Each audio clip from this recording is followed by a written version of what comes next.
Goeiemôre almal. Ek ons maak gou die oë toe. Genadige God, Hemelse Vader, Here, vanmôre wil ons vir U sê baie dankie vir 'n oggend soos hierdie, Here, en soos reeds gebid, die vrouens by die vrouekamp, Here, en ons vertrou, Here, dit was 'n baie geseënde kamp, Here. Ook so op hulle pad terug, Here, sal U vir hulle veilig hou en hulle ook weer veilig by hulle huise sal bring, Here. Maar Vader, nou waar die woord verkondig word, Here, wil ons vra, Here, dat U alleenlik verheerlik sal word deur dit wat nou gebeur, Vader. In die wonderlike naam van Jesus Christus bid ons dit. Amen. Ons het so rukkie terug het ons gesels oor net die ding reg. Oor die disippels en dat hulle maar doodgewone mense was. Mense wat uit alledaagse lewens gekom het, party van hulle was geletterd, ander was dalk nie heeltemal so geletterd nie.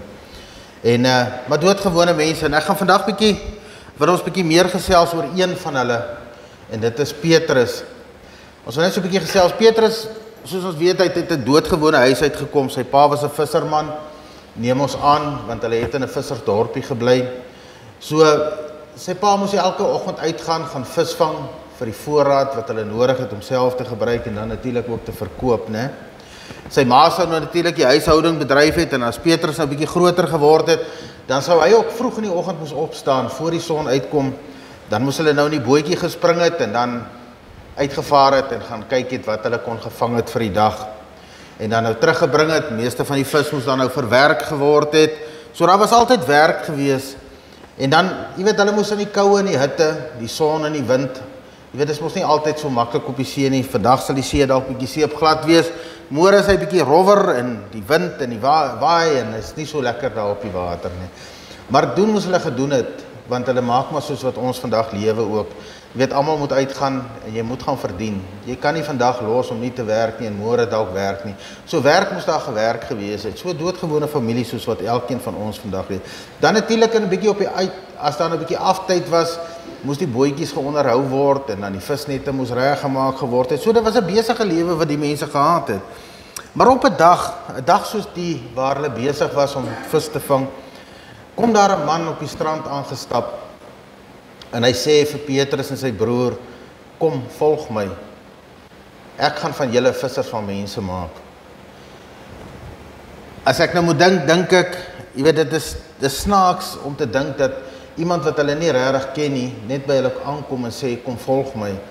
Maar iewers binne in Petrus moes iets gebrand het. Iewers in Petrus moes dit gevoel het, dat dit wat nou gebeur, die regte ding is. Dis die regte ding in sy hart, in sy hele wese moes hy dit geweet het. En dit is tog iets wat hy voel, hy wil graag doen.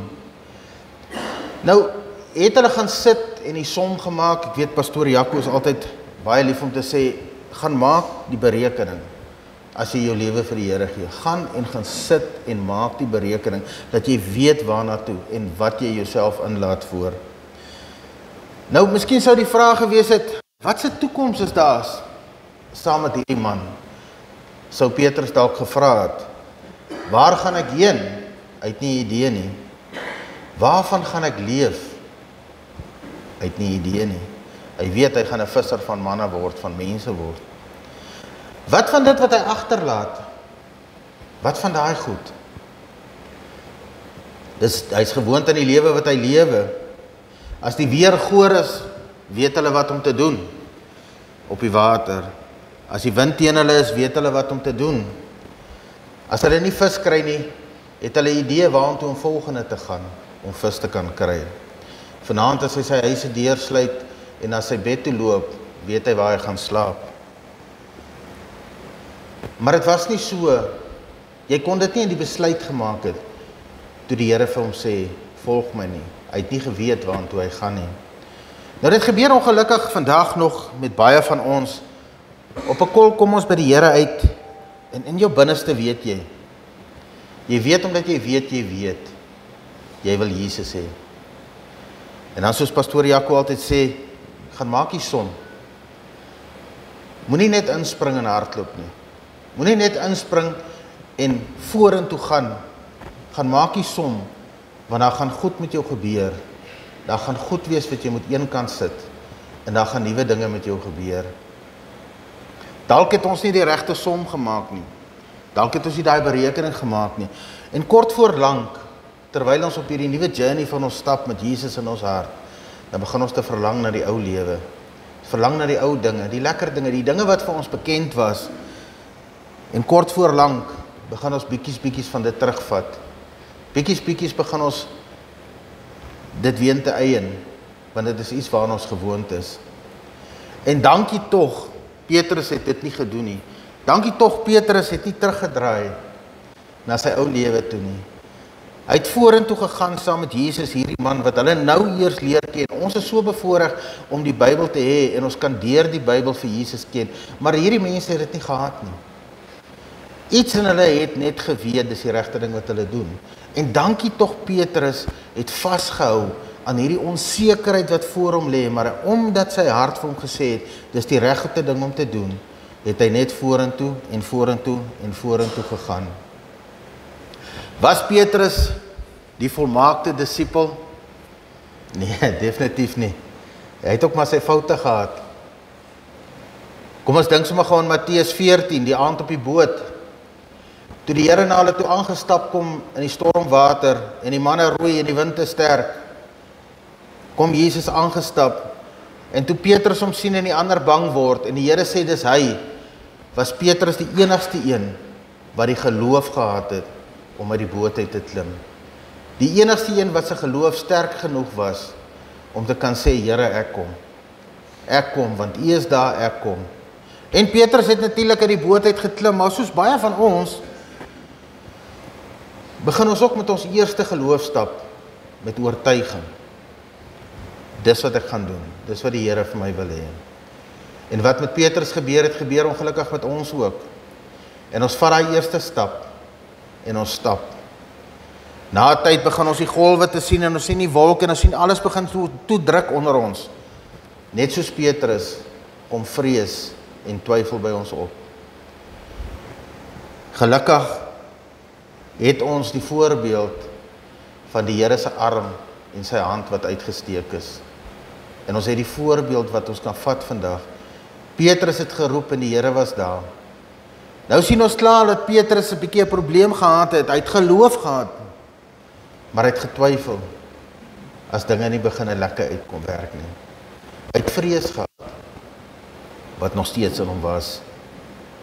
Maar Jesus vat sy hand en hy lei hom deur hierdie storm. Nie dadelik het die Here die storm doodgemaak nie, tot in die bootjie. En die Here spreek sy storms aan, en sy twyfel en sy vrese spreek die Here aan. En alles word rustig om hom. Matteus 16 vra Jesus sy disippels, wie sê die mense is hy? En hulle antwoord, party sê Moses, party sê Elia, party sê profete. En die Here draai sy vraag en hy sê, wie sê julle is ek? Onmiddellik, baie vinnig, antwoord Petrus, U is die Christus, die Seun van die lewende God. Toe antwoord Jesus hom en sê vir hom, salig is jy, Simon Bar-Jona, want vlees en bloed het dit nie aan jou geopenbaar nie, maar die Vader wat in die hemel is, het. Is dit nie awesome nie, mense? Is dit nie awesome dat ons antwoorde nie altyd van buitekant afkom nie? Petrus het geweet, omdat hy weet, Jesus is anders. Petrus het geweet dat hy die Seun van die Almagtige Vader is. En ek sê vir jou, jy Petrus, op hierdie rots sal ek my gemeente bou, en die poorte van die doderyk sal dit nie oorweldig nie.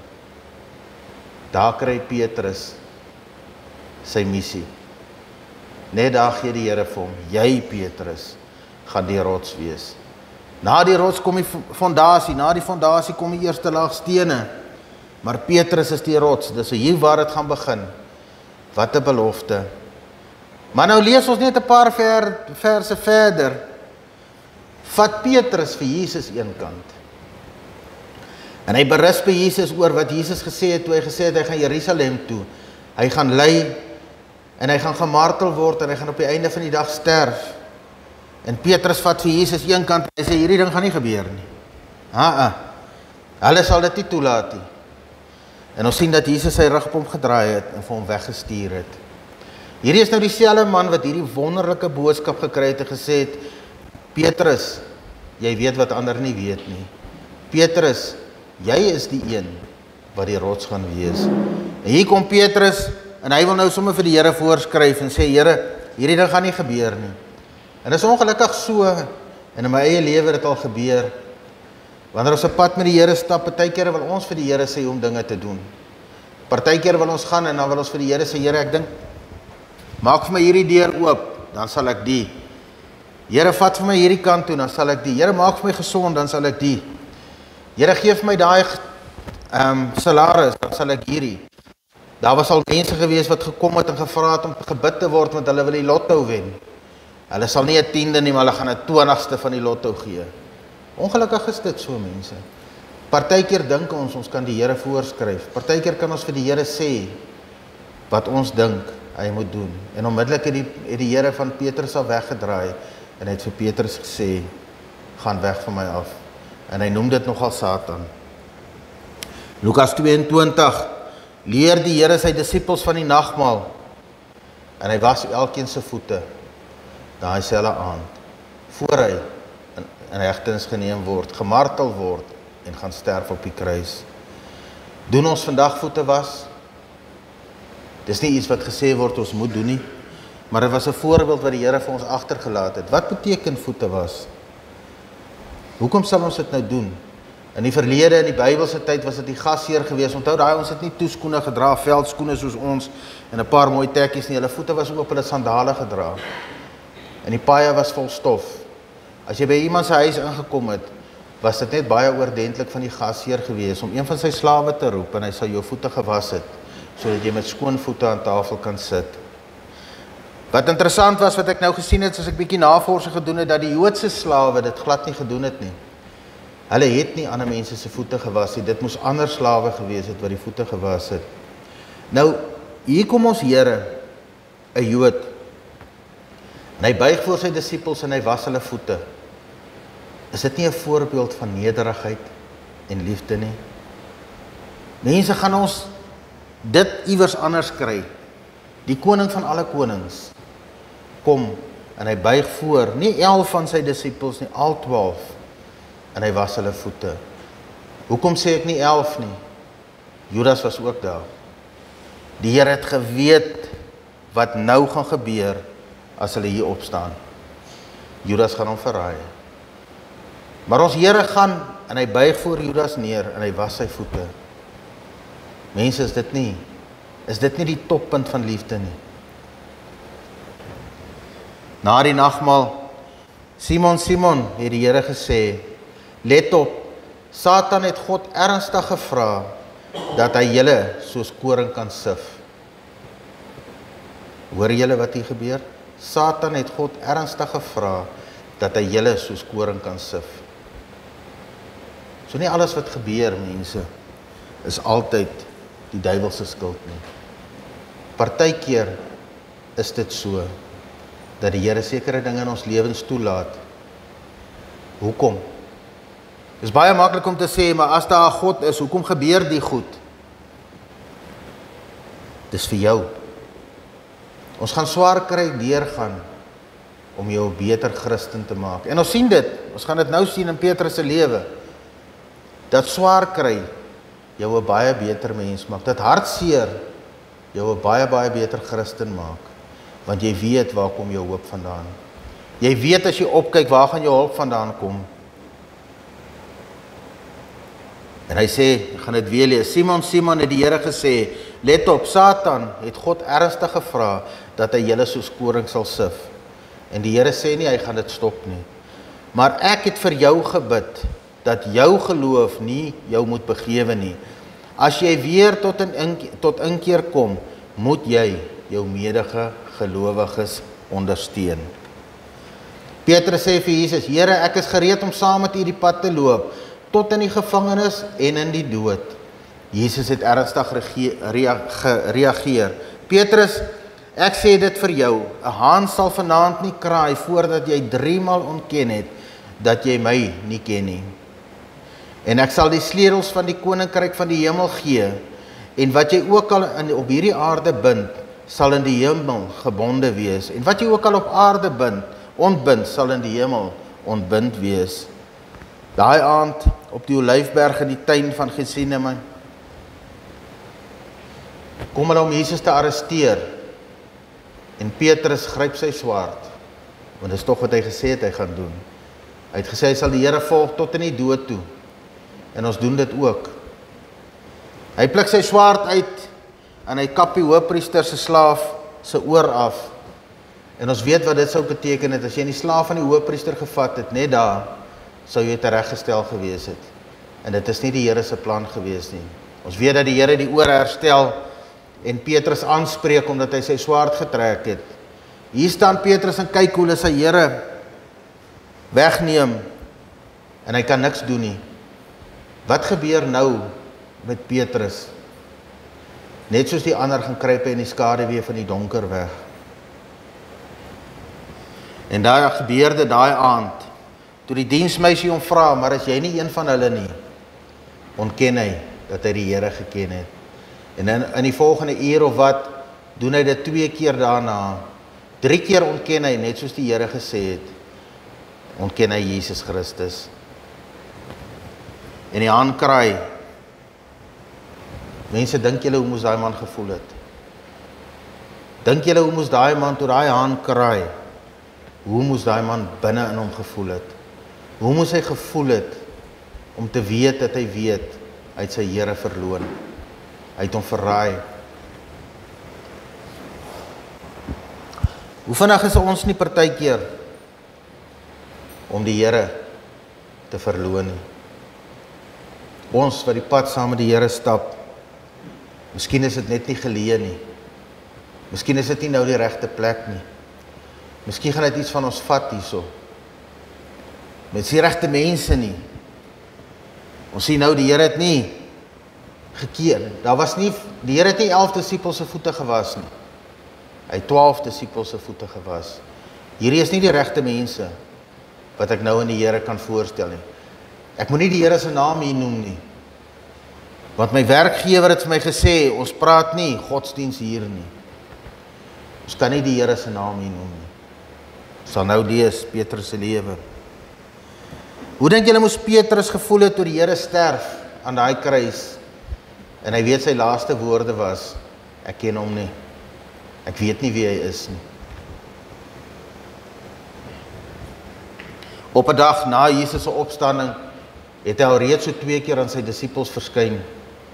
En die 3de keer was Petrus hulle die oggend wakker geword en gesê, hy gaan vis vang. Hoekom sou hy gaan vis vang het? Hulle weet niks anders nie.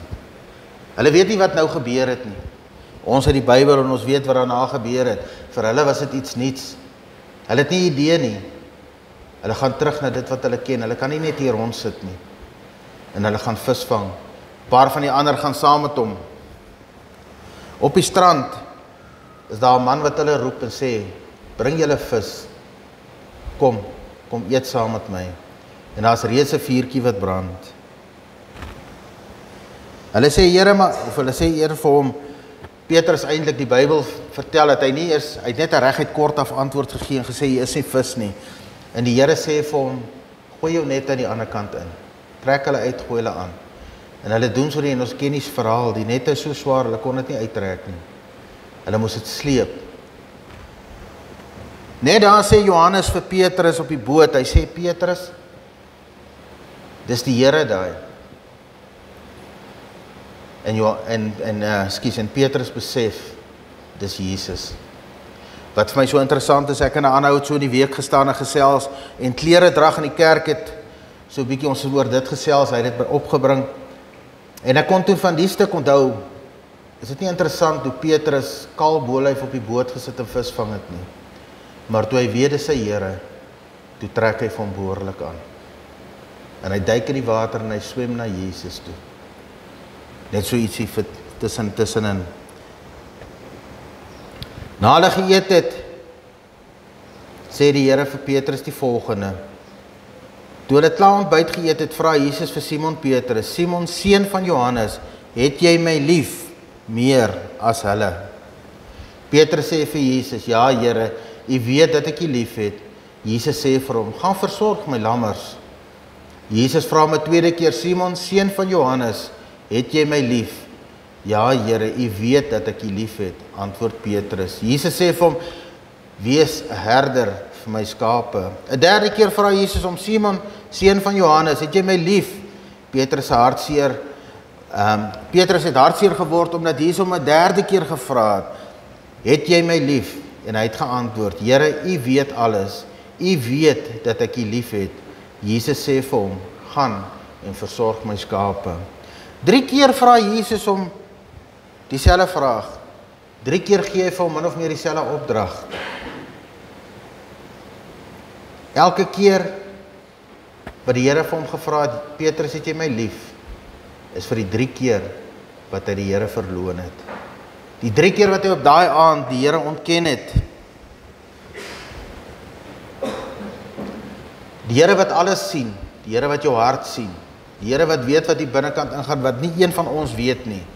Net jy en die Here weet wat hier binnekant aangaan. En die Here kan dit sien, en die Here sien Petrus se berou. Die Here sien dit na die 3de keer toe hy vir die Here gesê het, Here, U weet alles. U weet dat ek U lief het. En hy sien die berou. En so ook vandag in ons lewens. As ons op 'n plek kom waar ons dalk ook die Here verraai het. As ons in 'n plek kom waar ons die Here verloon het. En jou berou in jou hart is groot genoeg. Dan sal die Here dit kom herstel. Die Here sien dit, hy weet dit. En toe Petrus hom sê, Here, U weet dat ek U lief het, kon die Here dit in sy hart raak sien. Wat nog interessant is, die Here het saam met hulle almal geëet, nie 'n woord gesê nie. Hy het nie vir hulle gesê, maar jy en jy en jy het in die donker gaan wegkruip, toe hulle my wegsleep nie. Nie jy en jy en jy, behalwe Johannes was by die kruis gewees toe ek gesterf het nie. Niks van dit het die Here genoem nie. Nie een ou se naam het hy genoem nie. Hy het saam met hulle gesit en eet, soos asof daar niks gebeur het nie. Mense, dis die vergifnis van 'n God wat vir ons oneindig lief het. Kom dit nie ook maar terug, die Here se nederigheid en sy liefde vir ons, sien ons nie ook die voete was? Die Here het enigiemand se voete gewas, of hy hom nou gaan verraai of verloon. Vir die Here was vir almal lief. Natuurlik op Pinksterdag, ons ken die verhaal toe die Heilige Gees uitgestort is op die manne daar in die boventrek, en hulle almal vol is van die Heilige Gees. Preek Petrus en hy preek 3000 mense raak. Daai mense kom almal tot inkeer. Hulle word gedoop, en daar begin die nuwe evangelie. Daar is nou geen keer aan die man nie. Of Petrus nou foute gehad het of nie gehad het nie, maar nou is daar geen keer nie. Wonderwerke word in die naam van Jesus Christus gedoen. Oral preek hierdie manne ongeag die teenkanting wat hulle kry.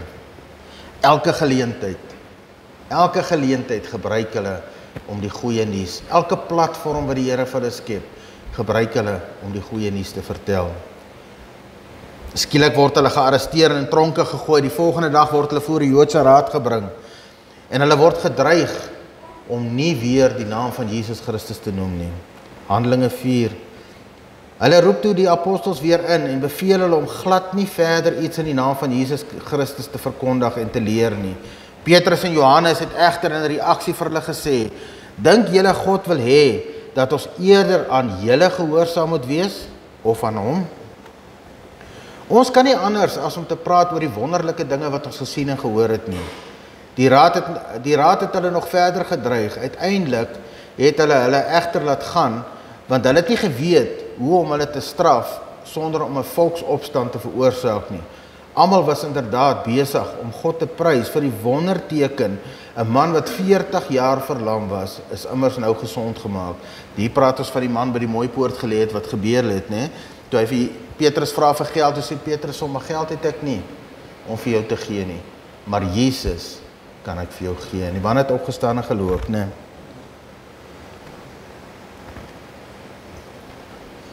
Wat vir ons duidelik is hiersos, so plus minus 8 weke na die kruisiging, staan Petrus op, en hy, die boldness wat hy het, sonder vrees, staan hy voor dieselfde Joodse raad, vir wie hy nou die dag weggekruip het.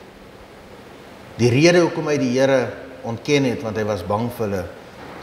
Miskien 8 weke later, toe staan daai man op, en hy vertel daai mense, hy gaan vir almal vertel van Jesus Christus. Nou is hy nie meer bang vir dieselfde mense, vir wie hy so 8 weke terug bang was nie.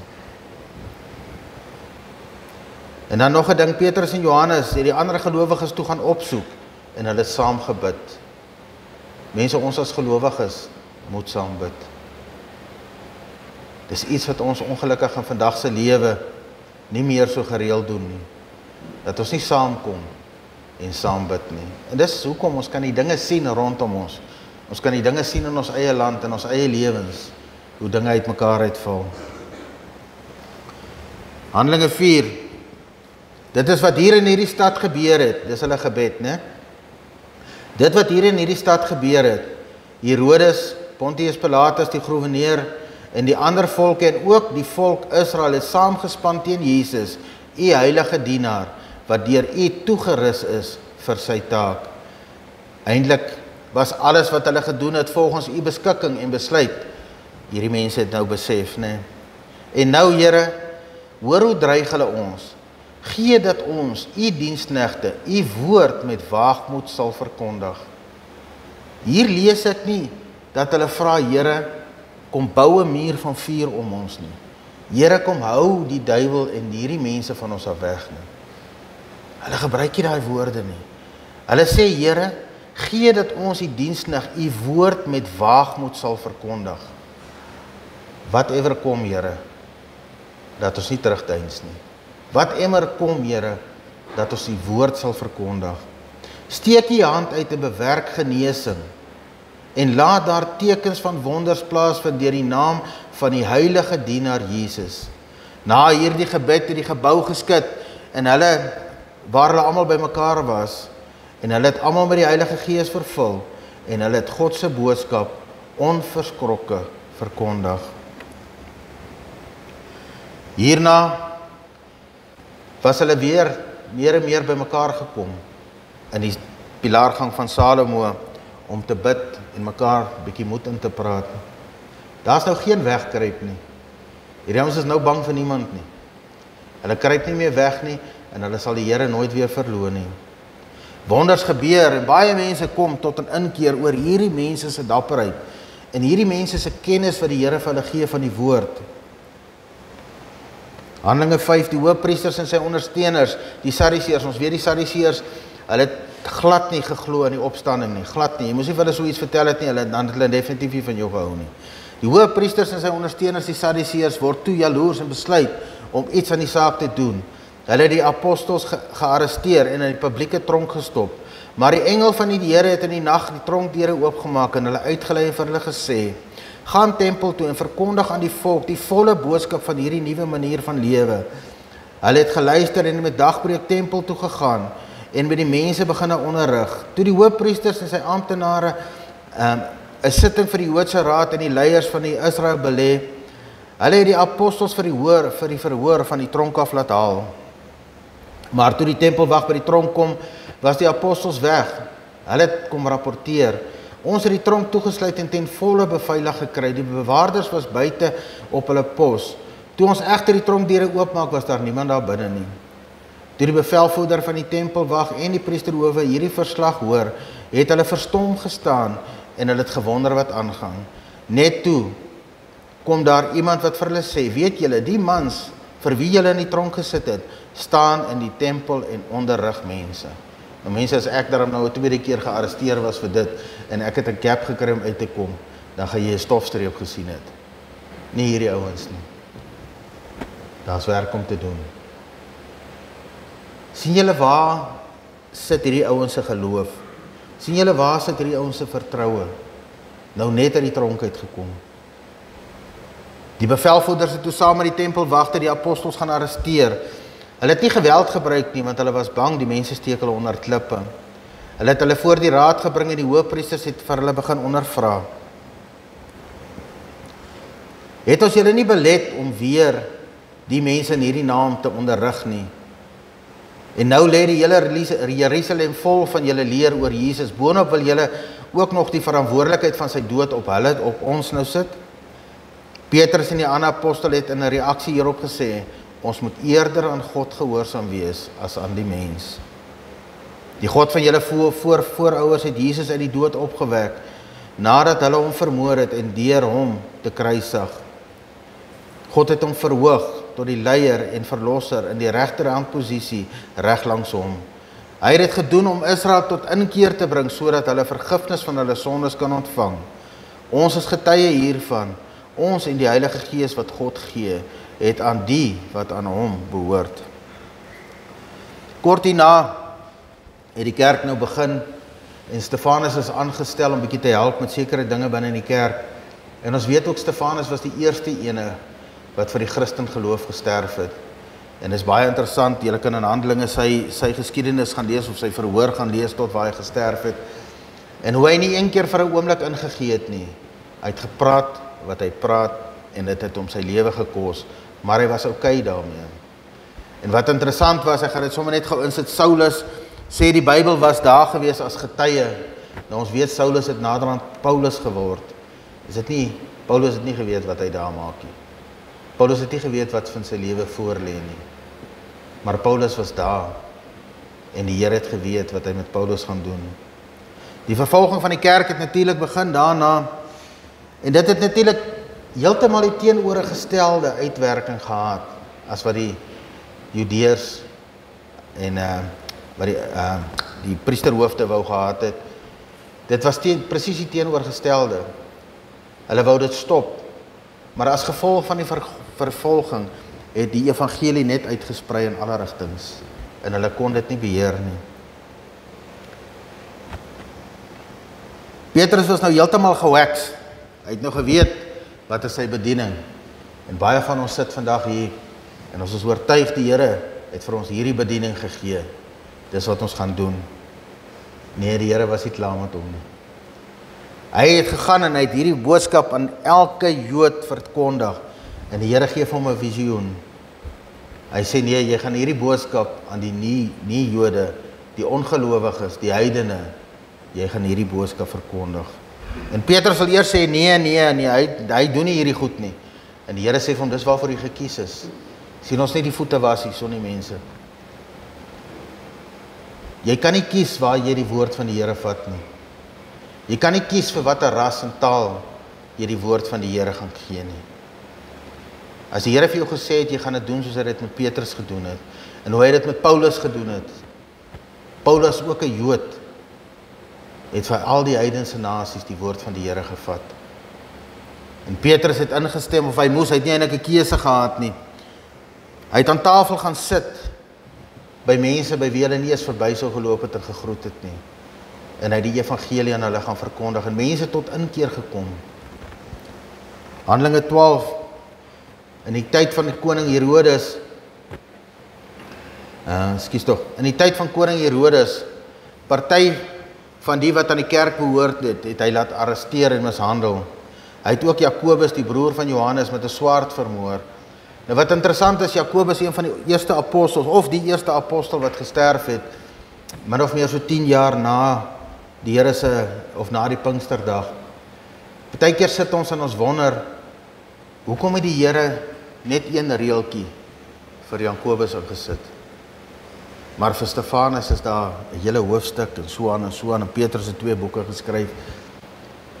Maar dit was genoeg. Jakobus het gedoen wat die Here vir hom gevra het om te doen.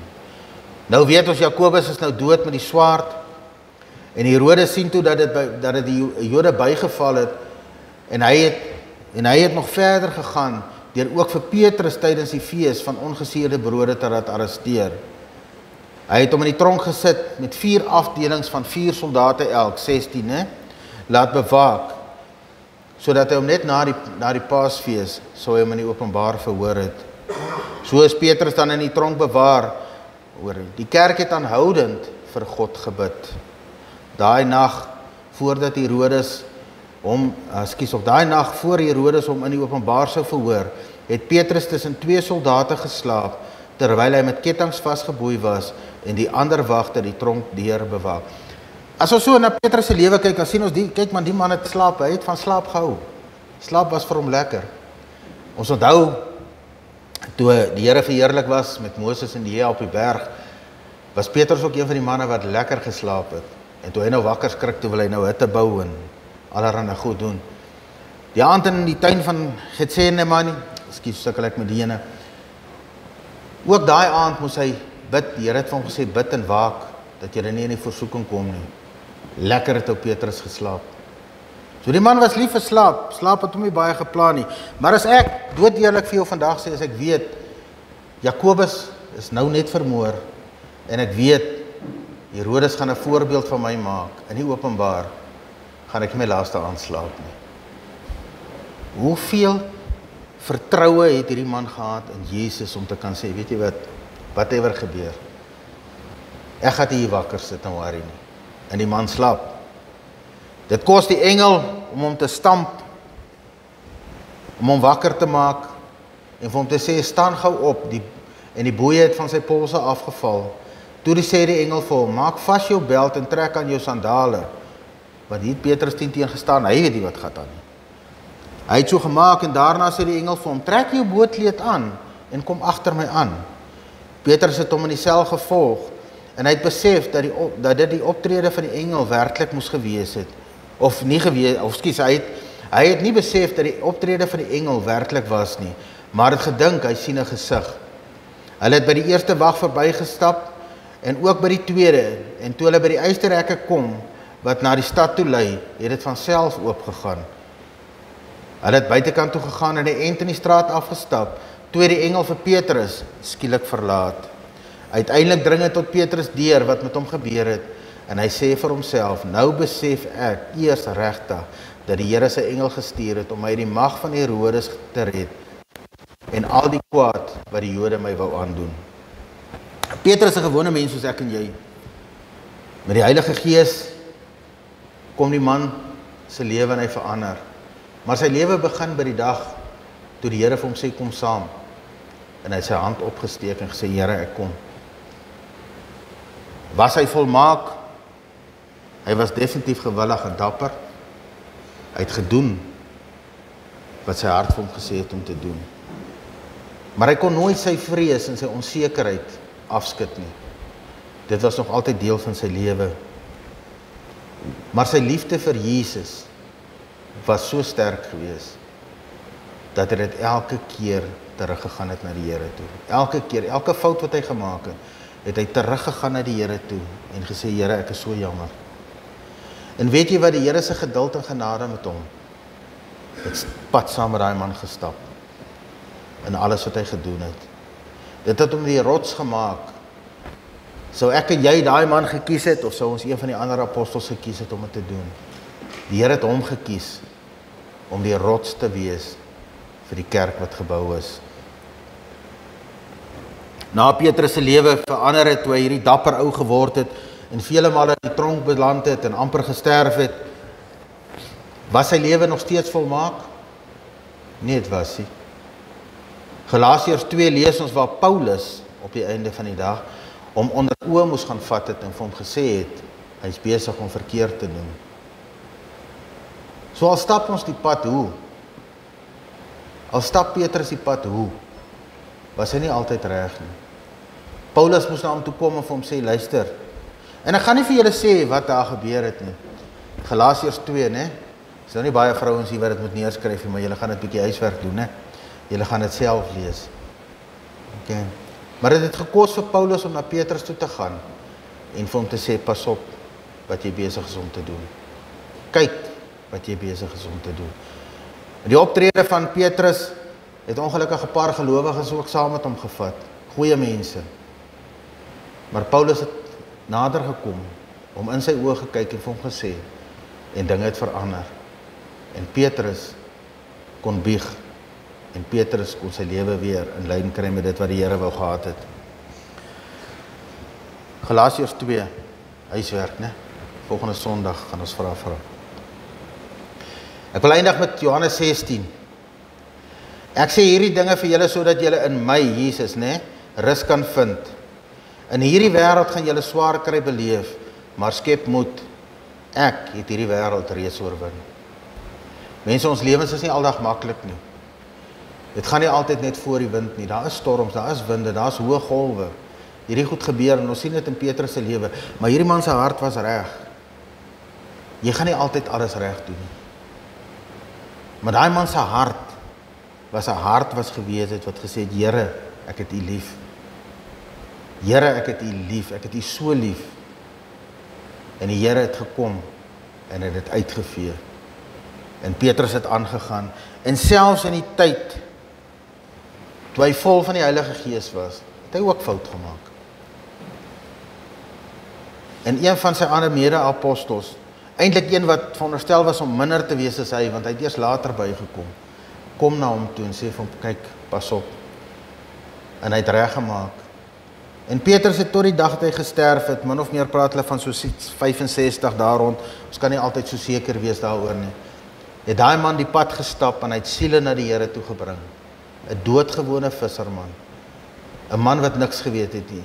Maar die dag toe hy sy hand opsteek, toe het hy gesê, Here, ek weet nie waartoe ek gaan nie. Maar as U by my is, gaan ek. Nou, ek wil graag afsluit hiermee. Ons boetie Corrie, toe ek hierdie goed so begin lees het, ek dink baie aan hom. As ek so aan Petrus dink. So Corrie was ook baie vinnig om te praat. Baie vinnig om sy antwoorde te gee. Maar hy man was so lief vir die Here. So lief vir die Here. En hy het elke keer, as hy verkeerd was, is nie dalk dadelik nie, dan sal hy so dag of later vir jou WhatsApp stuur en vir jou sê, ek is jammer. Maar sy liefde vir die Here was oneindig. Kom ons leef, kom ons Petrus, elkeen van ons kan Petrus, die rots is reeds gelê, die fondasie is gelê, mense, kom ons lê die bakstene van die kerk. Kom ons gaan uit, en ons gaan vertel die mense daar buitekant, van hierdie onsaglike, die Here wat sal afpik om jou voete te was, jy wat 'n sondaar is, jy wat hom verraai, jy wat hom verloon, ou Judas het hom uitgekoop vir silwer, en die Here het sy voete gewas. Dis wie ons is vir die Here. Hy is vir ons ontsettend lief. Maar dan wil ek net afsluit om te sê, onthou, die dag as hy kom, gaan dit bietjie anders te wees. So kom ons maak reg, kom elkeen hier, kan 'n Petrus wees vir die Here. Amen. Ons maak ons oë toe. Here, baie dankie vir die liefde en die genade. Here, dankie vir voorbeelde, Here, wat ons vooruit gegaan het, Vader. Dankie, Here, dat ons vandag hier kan sit en weet, Here, dat U liefde oneindig groot is.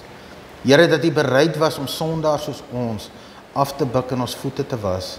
Here, dat mense U alleen gelos het in die uur van nood, Here, toe U gearresteer was, gemartel was en by die kruis gehang het, Here, tot U gesterf het, Here. Mense wat vir U so lief was, maar hulle het kon net nie by daai kruis kom, Here. Here, hulle het U alleen gelaat, maar Vader, U was die een wat die vuur aangesteek het en hulle genooi het om saam met U te kom eet. Want Here, U hou nie hierdie goed teen ons nie. Maar Vader, U vra dat ons 'n pad van heiligmaking stap. As ons hande opsteek, Here, ons weet nie waartoe U ons vat nie. Maar dat ons soos Petrus, Here, in ons hart weet, dat ons sal brand, Here, met die liefde wat ons vir U het, Here, dat dit meer en meer sal word, Here. En Here, dat ons die pad saam met U sal stap, Here, tot daar waar dit gaan eindig, Here. Kom help ons om dit te doen, Here. Ons wil dit graag doen, Vader. Elkeen van ons, Here. Here, en soos hulle 'n platform wat U skep, Here, laat ons daai platform sien en gebruik, Here, onbeskaamd vir U sal staan, Here. Ons weet, Here, ons hoef nie al die woorde te hê nie, maar U Gees, Here, sal vir ons toerus vir dit wat U wil hê ons moet doen. Ag Here, kom seën ons en ook vir die res van die dag, Vader. Bid ons, Here, dat U teenwoordig sal wees met alles wat nog gaan gebeur, Here. In die wonderlike naam van Jesus Christus in wie ons glo, bid ons dit. Amen.